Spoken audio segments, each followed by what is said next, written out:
नमस्कार, आप देख रहे हैं पीजी न्यूज़। मैं प्रवीण आप सभी का बहुत बहुत स्वागत करता हूं। अभी हम जौनपुर के कोयरीडीहा में हैं और आपको बता दें कि कहा जाता है कि जब देश में योजनाओं का बहुत सारे लोग जो होते हैं वो योजनाओं की बात करते हैं, योजनाओं के लाभ की बात करते हैं, लेकिन कहा जाता है कि जब देश में शिक्षा का अधिकार मिल जाए और शिक्षा व्यवस्था मिल जाए, ये सबसे बड़ी योजना होती है। क्योंकि जब व्यक्ति शिक्षित हो जाता है तो वो अपने अधिकारों को और वो तमाम आवश्यकता पूर्ति चीज़ों को क्या करता है, खींच लेता है खुद अपने आप।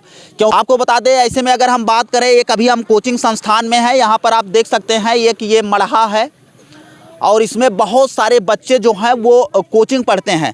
आखिरकार इन बच्चों की कोचिंग कौन देता है और कैसे कैसे ये स्टार्ट हुआ, और अब ये कोचिंग एक ही गांव में नहीं, ये 32 गांव में संचालित की जाती है। ऐसे में अगर हम बात करें तो हम रवि यादव जी के बारे में बात कर रहे हैं। रवि यादव पहले पुलिस कांस्टेबल थे, वो पुलिस विभाग में थे, अब उनको बर्खास्त कर दिया गया है। आखिरकार पूरा मामला क्या है और अब कैसे ये शिक्षा व्यवस्था को लेकर और इसका विस्तार करना चाहते हैं जौनपुर में एक बड़े लेवल पर, आइए हम लोग जानने की कोशिश करते हैं। हमारे साथ रवि यादव जी, देख लीजिए ये बच्चों को ऐसे पढ़ाते रहते हैं। अभी ये पूरी तरह से देखिए ये व्यस्त हैं और पढ़ा रहे हैं। अगर यहाँ पर हम झंडा की बात करें, यहाँ पे देखिए इनके पीछे जय भीम का झंडा लगा हुआ है, उधर तिरंगा लगा हुआ है, मतलब भारत देश से भी प्रेम है। और ये पंचशील का झंडा लगा हुआ, ज़रा दिखाइए साहब, ये पंचशील का झंडा लगा हुआ है। ये तमाम झंडे लगाकर और अब रवि यादव जो हैं वो बच्चों को शिक्षा देना शुरू कर दिए हैं। आइए हम बातचीत करने की कोशिश करते हैं। बिटिया ज़रा हटबू, ज़रा इधर आ जा। सर, सबसे पहले आपका पीजी न्यूज़ चैनल में बहुत बहुत स्वागत है कि आपने शिक्षा को सर्वश्रेष्ठ समझकर और बच्चों को शिक्षित करने का प्रयास कर रहे हैं। ज़रा अपने बारे में हमारे दर्शकों को थोड़ा बताएं। धन्यवाद सर। सर, मेरा नाम रवि यादव है जी। मैं आप जहां मौजूद हैं, मैं यहीं इसी गांव का रहने वाला हूं। इसके पहले मैं पुलिस विभाग में कांस्टेबल के पद पे कार्यरत था और अपने हक अधिकार की मांग करने पे मुझे पुलिस की सेवा से निकाल दिया गया। उसके बाद से हम ये कोचिंग चला रहे हैं, यही हमारा छोटा सा परिचय है। रवि जी, अगर हम ये बात करें कि जब आप पुलिस कांस्टेबल में थे, उस ज़रा थोड़ा से शॉर्टकट में वो स्टोरी बता दीजिए कि आपने कौन से अधिकार और किस प्रकार का अपनी मांग किए थे जो आपको पुलिस सेवा से बर्खास्त कर दिया गया। हमने अपने संवैधानिक अधिकारों को, जो भी हमें मौलिक अधिकार मिले हुए हैं या देश के सभी नागरिकों को जो भी अधिकार मिले हुए हैं, मैंने अपने उन्हीं अधिकारों की मांग की थी मुख्यमंत्री महोदय जी से। और मुख्यमंत्री महोदय जी ने मुझे जो है, अब शायद मुख्यमंत्री जी को जानकारी हुई या नहीं हुई, डायरेक्ट मेरी बर्खास्तगी कर दी गई। हाँ जी, मुख्यमंत्री जी से आप मांग करते हैं और आपकी बर्खास्ती कर दी जाती है। अच्छा, ये बताइए कि कितने दिन आप पुलिस सेवा में थे? लगभग मैं 3 साल था। अच्छा, 3 साल आप पुलिस सेवा में थे। क्या कुछ वहाँ पे झेलना पड़ता था और क्या कुछ था जो अपने पत्र में आप लिखे थे? हमने अपने पत्र में अपने मौलिक अधिकारों की मांग करी थी। हमारे पत्र में यही था। जी। क्या व्यवस्था वहाँ पर थी थाने में, मतलब कैसे, मतलब आपको लगता था कि यहाँ पर मेरे साथ दिक्कत हो रही है? जैसे देखिए, देश में सभी को समानता का अधिकार है, सभी को बराबरी का अधिकार है। तो हमने यही मांग करी थी कि चाहे वो सिपाही हो, चाहे वो पुलिस विभाग में 4th क्लास का कर्मचारी हो या कोई भी हो, चाहे वो सब इंस्पेक्टर हो, सीओ साहब हो, एसपी साहब हो या डीआईजी डीजीपी साहब हो, सबको भी अधिकार है। किसी का शोषण ना हो कि ये छोटे कर्मचारी हैं, इनका शोषण किया जाए, ये छोटी जाति के हैं, इनका शोषण किया जाए। इसीलिए हमने पत्र लिखा था, मुझे बर्खास्त किया गया। जी। तो क्या आपको लगता है कि जो शासन प्रशासन व्यवस्था है उसमें छोटे अधिकारियों का शोषण होता है? देखिए, इस जो है बिंदु पे मैं ज़्यादा बातें नहीं रखना चाहता हूँ। जी। अच्छा, कब से आपने ये कोचिंग संस्थान की स्टार्ट की और क्या आपका उद्देश्य है, कैसे का, मतलब इसके पीछे की क्या कहानी? कोचिंग संस्थान कब से स्टार्ट? हम लोग इस गांव में मीटिंग किए। तो पता चला, जैसे मैं जब आया नौकरी से घर पे रहने लगा, इसके पहले हम तैयारी करते थे तो हम लोग ज़्यादा गांव में समय नहीं देते थे। लेकिन जब मैं वापस आया तो पहले तो हमने खेती का काम शुरू किया। जब वहाँ से आप बर्खास्त होके आए जी पुलिस सेवा से? जी।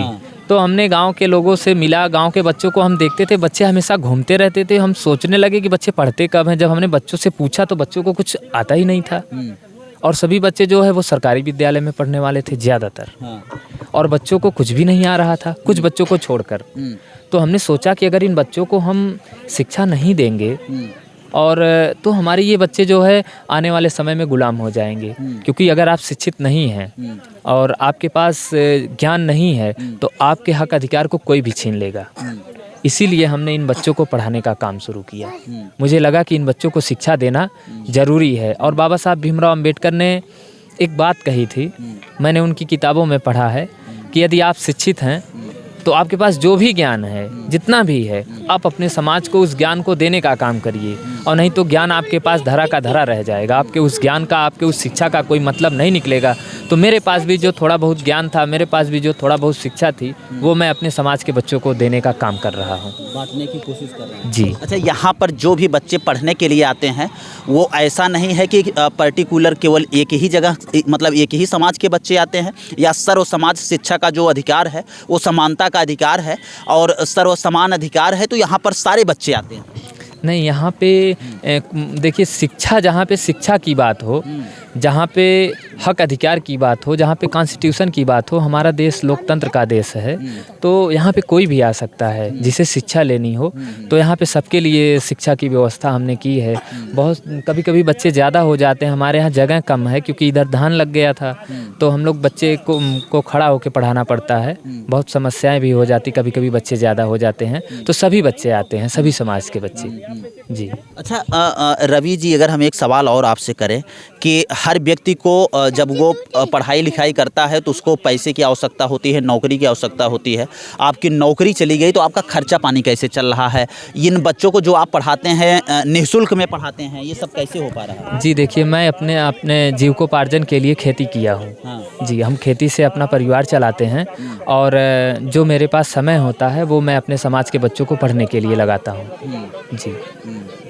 आपको बता दें कि इनके ऊपर एक लाइन सटीक बैठ रही है कि शिक्षा वह शेरनी का दूध है जो जितना पिएगा उतना दहाड़ेगा।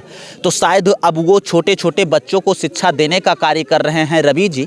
और अगर हम बात करें तो रवि जी पहले पुलिस सेवा में थे, लेकिन पुलिस सेवा में इन्हें बर्खास्त कर दिया जाता है साहब, जहां पर पूरे देश में समानता का अधिकार। और आपको ये बता दें कि यहाँ पर आप देख सकते हैं भारत का संविधान, ये यहाँ पर भारत के संविधान भी पढ़ाते हैं, बच्चों को सिखाते हैं ताकि बच्चे अपने अधिकार के प्रति जागरूक रहें। ये देखिए भारत का संविधान, ये किताब भी है, डॉक्टर BR अम्बेडकर, भीमराव अम्बेडकर। यहाँ पर आप देख सकते हैं, यहाँ पे देख सकते हैं उत्तर पुलिस अकादमी मुरादाबाद, ये दंड प्रक्रिया संहिता। अच्छा, अभी से इन लोगों को दंड के बारे में भी सिखाते हैं क्या? जी जी, बच्चों को नियम कानून के बारे में अगर नहीं बताया जाएगा, ये बड़े बच्चों को पढ़ाया जाता है क्योंकि हमारे यहाँ इंटर तक के बच्चे हैं। हाँ। तो बच्चों को हम लोग कानून के बारे में भी बताते हैं, जिससे कल को इनके साथ कोई शोषण अत्याचार न कर पाए। हाँ, हाँ, ये लोग अपने मतलब अधिकार को जानते रहेंगे ताकि लड़ सकें। जी हाँ, हाँ, हाँ, जिससे इनके साथ कोई शोषण न हो, इसलिए हम लोग बच्चों को हाँ।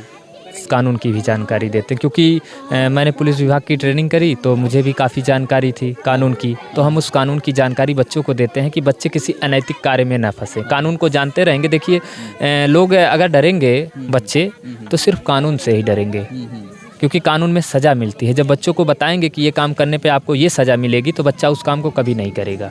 अगर नहीं जानता रहेगा तो गलती से या फिर अज्ञानता बस उस कार्य को करके बच्चे फंस जाते हैं। फिर उनकी शिक्षा भी प्रभावित होती है, उनका भविष्य भी चौपट हो जाता है।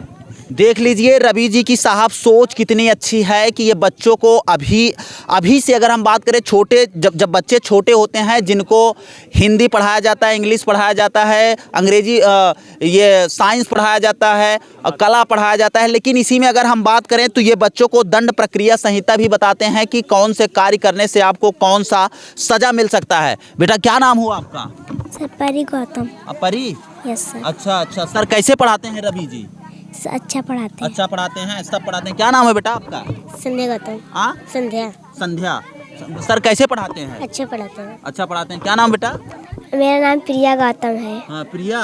सर कैसे पढ़ाते हैं? सर बहुत अच्छे पढ़ाते हैं। हाँ, और जब ये अधिकार के बारे में बताते हैं कैसा लगता है? बहुत अच्छा लगता है। हाँ हाँ। क्या नाम है बेटा आपका? अनिकेत। हाँ, अनिकेत।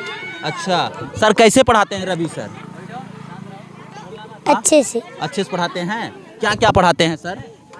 सब कुछ पढ़ाते हैं। अब आइए हम थोड़ा से आपको कोचिंग संस्थान भी दिखाने की कोशिश करेंगे कि ये जो बच्चे हैं ऐसे साहब बैठकर ये पढ़ाई करते हैं। आप ये देख सकते हैं यहाँ पर कितने बच्चे हैं, और ये देखिए ऐसे पढ़ रहे हैं। ये अगर हम बात करें तो ये मड़हे में बच्चे पढ़ाई करते हैं, छप्पर में पढ़ाई करते हैं। यहाँ पे देखिए ये जरा ये सर से बात करने की कोशिश करेंगे। सर क्या नाम हुआ आपका? अच्छा, बाद में आइए बच्चों से कुछ मिलने की कोशिश करते हैं और बातचीत करने की कोशिश करते हैं।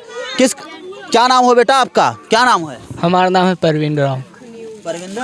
परवीन राव। अच्छा, किस क्लास में हैं आप? हम 8 में पढ़ते हैं। अच्छा, यहाँ पे क्या क्या पढ़ाया जाता है? यहाँ पर इंग्लिश, मैथ, हाँ, सोशल, हाँ। सामाजिक विज्ञान दिया जाता है। सामाजिक विज्ञान। अच्छा, क्या नाम है बेटा आपका? अनामिका यादव। अनामिका यादव। अच्छा, अनामिका बिटिया का यहाँ पढ़ाया जाता है? सब पढ़ाया जाता है सर। अच्छा, विज्ञान भी पढ़ाया जाता है? Yes sir. अच्छा, विज्ञान में क्या क्या पढ़ाया गया, कुछ बताओ।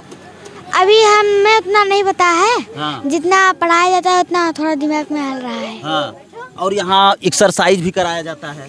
पहले कराया जाता था, अब जब नहीं आते थे बच्चे तब नहीं कराया जाता है। अब नहीं कराया जाता है? जैसे जब बच्चे नहीं आ रहे थे तब नहीं कराया हाँ। जाता है। तो क्या नाम है बिटिया आपका? संजना गौतम। हाँ, क्या क्या पढ़ाया जाता है? किस क्लास में पढ़ती हो? हम 7 में पढ़ते हैं। अच्छा, आप 7th में पढ़ती हो। क्या क्या यहाँ पे पढ़ाया जाता है? सोशल, साइंस, सामाजिक सब कुछ पढ़ा जाता है यहाँ अच्छा, पे। सारे सब्जेक्ट पढ़ाए जाते हैं।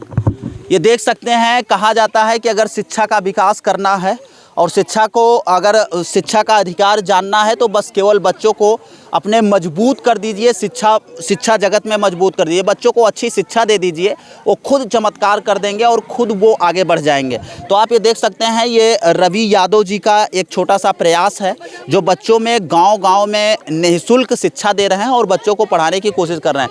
ये रवि जी का प्रयास कैसा लगा और ये मेरा प्रयास कैसा लगा, कमेंट राय में अपनी राय जरूर दीजिएगा। मिलते हैं फिर से एक नेक्स्ट वीडियो में और एक नई खबर के साथ। तब तक के लिए हमें दीजिए इजाज़त। जय हिंद, जय भारत।